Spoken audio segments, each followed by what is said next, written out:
Olá pessoal, sejam muito bem-vindos. Aqui é o professor Edson Bittencourt e vamos dar início a mais uma aula de teoria. Nosso assunto hoje, como você pode perceber aí na tela, é a escala cromática, tá bom? Então hoje nós vamos falar um pouco a respeito dessa escala. Só queria lembrar que, assim como na aula de intervalos, essa aula ela vai ter dois momentos, né? Um primeiro momento hoje, que vai ser o momento teórico, onde você vai entender um pouco dessa escala, e também nós vamos ter uma aula prática, onde eu vou mostrar um pouco como você visualizar a escala e entender de forma prática como ela funciona no braço do seu instrumento, no caso o violão ou a guitarra, enfim. Então vamos dar início. Primeira coisa que é importante que vocês entendam, né, é o que é uma escala, né? O que é uma escala musical, no nosso caso. E uma escala nada mais é do que um grupo de notas, que um critério de formação, que é uma ordem, uma sequência de intervalos, onde você segue aquela sequência e tem aquela escala. Então, vamos entender um pouco aqui da escala cromática. Nós temos aí a escala, tá bom? E aí nós temos Dó, Dó sustenido ou Ré bemol, Ré, Ré sustenido ou Mi bemol, Mi, Fá, Fá sustenido ou Sol bemol, Sol, Sol sustenido ou Lá bemol, Lá, Lá sustenido ou Si bemol, Si e Dó, tá? A primeira coisa que nós vamos entender, como eu já mencionei, né, é aqui perceber um pouco do critério de formação.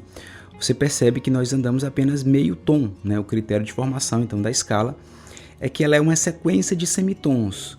Como o semitom é a menor distância que existe entre uma nota e outra, nós vamos, então, passar por todas as notas, e aí nós chegamos à conclusão então que a escala cromática ela tem 12 notas, ou seja, ela tem todas as notas. Isso significa que tudo que existe em música, todos os campos harmônicos, todas as músicas, os solos, enfim, tudo que você puder imaginar está contido aqui nessa escala, ok? Vale lembrar ainda que aqui nós estamos falando de frequência, então essa escala é uma escala infinita, né? Quando eu termino aqui a primeira oitava, eu tenho Dó sustenido de novo, Ré, Mi, Fá e assim por diante. Como nós já vimos na primeira aula sobre a introdução à teoria musical, o que é finito é o seu instrumento, né? Todo instrumento ele tem uma região de frequência, né? Onde você tem a nota mais grave e a mais aguda que aquele instrumento consegue emitir. Um outro instrumento vai trabalhar em outra região de frequência e todos eles utilizam as notas, as mesmas notas, sendo que oitavadas, ok? Dito isso, caso você tenha alguma dúvida, né, é importante que você volte lá na nossa aula de introdução para que você consiga então entender isso muito bem. E agora nós vamos partir aqui para uma aplicação prática. Opa, estou interrompendo aqui essa aula, mas é por um bom motivo. É para falar para você que eu estou aqui nesse momento gravando e preparando mais aulas para te atender, para que nosso encontro que acontece sempre aqui às sextas-feiras, ele não pare. Como eu já tenho falado, durante todo o ano de 2024, nós vamos estar aqui nesse curso. E à medida que as semanas forem avançando, o nosso conteúdo também vai avançando, tá? Então, tudo está sendo feito com muito carinho. Lógico que isso merece o seu like. Então, caso você ainda não tenha deixado o seu like, senta o dedo no like aí. Deixa também um comentário. Teu feedback é muito importante para mim. Eu estou gravando as aulas, né? Então ainda posso mudar coisas, atender pedidos, né? Ouvir sugestões e ouvir vocês que têm acompanhado aqui o conteúdo do canal, é muito importante. Então se inscreve no canal, deixe teu like, compartilha esse vídeo com aquele seu amigo que tem um sonho de aprender a tocar violão, com aquele seu irmão da igreja que sempre falou que queria tocar no louvor, mas que está enferrujado, quer voltar a estudar, com aquele seu amigo que quer montar a banda com você, mas que não toca nada. Compartilha esse vídeo porque você vai me ajudar e vai também ajudar a mais pessoas, tá? Então, vou deixar agora você com a aula e nós nos vemos na próxima. E agora nós vamos partir aqui para uma aplicação prática, onde nós vamos ter 3 momentos. No primeiro momento, nós vamos passear entre as notas, ou seja, nós vamos saber os intervalos, tá? Primeira coisa importante é você conseguir perceber os intervalos, né? As distâncias entre as notas, tá? Isso é fundamental para estudar escala, harmonia, enfim. E nós vamos fazer isso entendendo algumas coisas. Por exemplo, você precisa entender as distâncias, né? Entre o Dó e o Ré, por exemplo, eu tenho um tom. né? Você tem que saber ter isso de cabeça, né? Porque tem o Dó, aí andando meio tom, Dó sustenido, e mais meio Ré, um tom.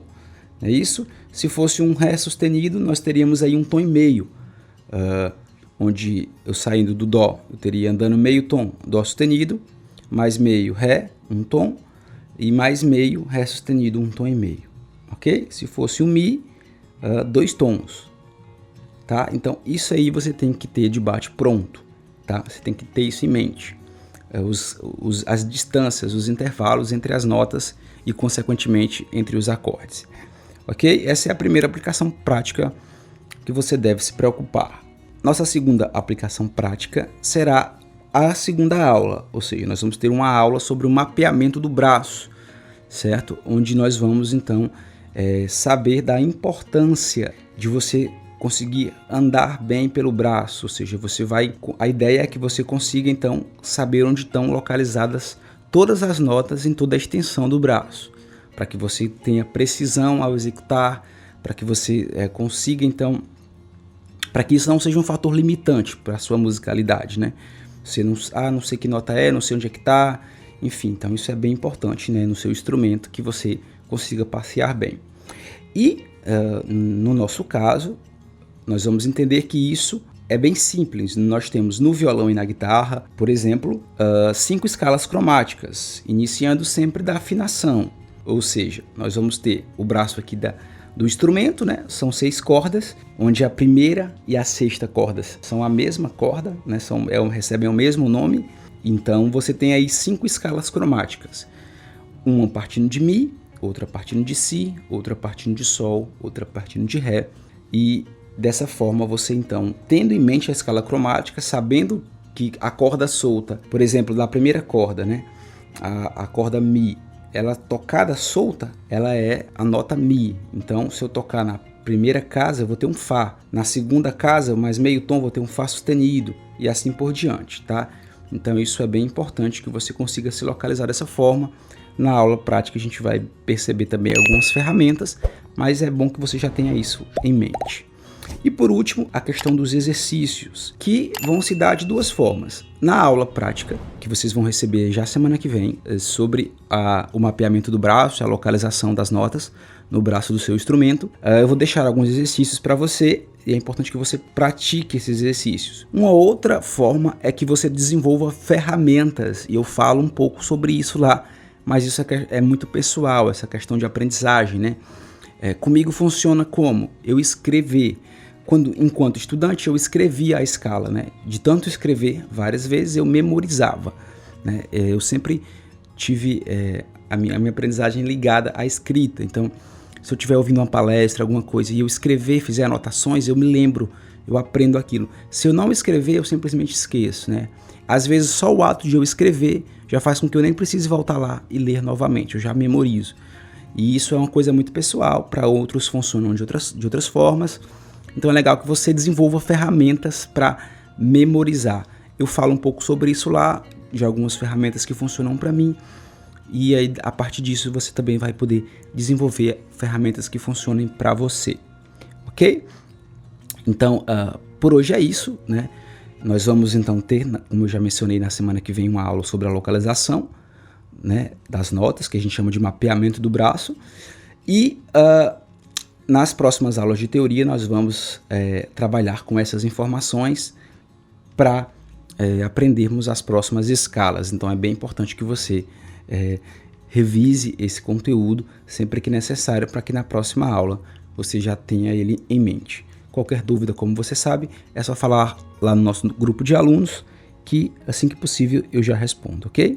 Eu vejo vocês então na próxima aula, onde o nosso assunto será escala maior, tá bom? Nossa próxima aula de teoria. Até mais!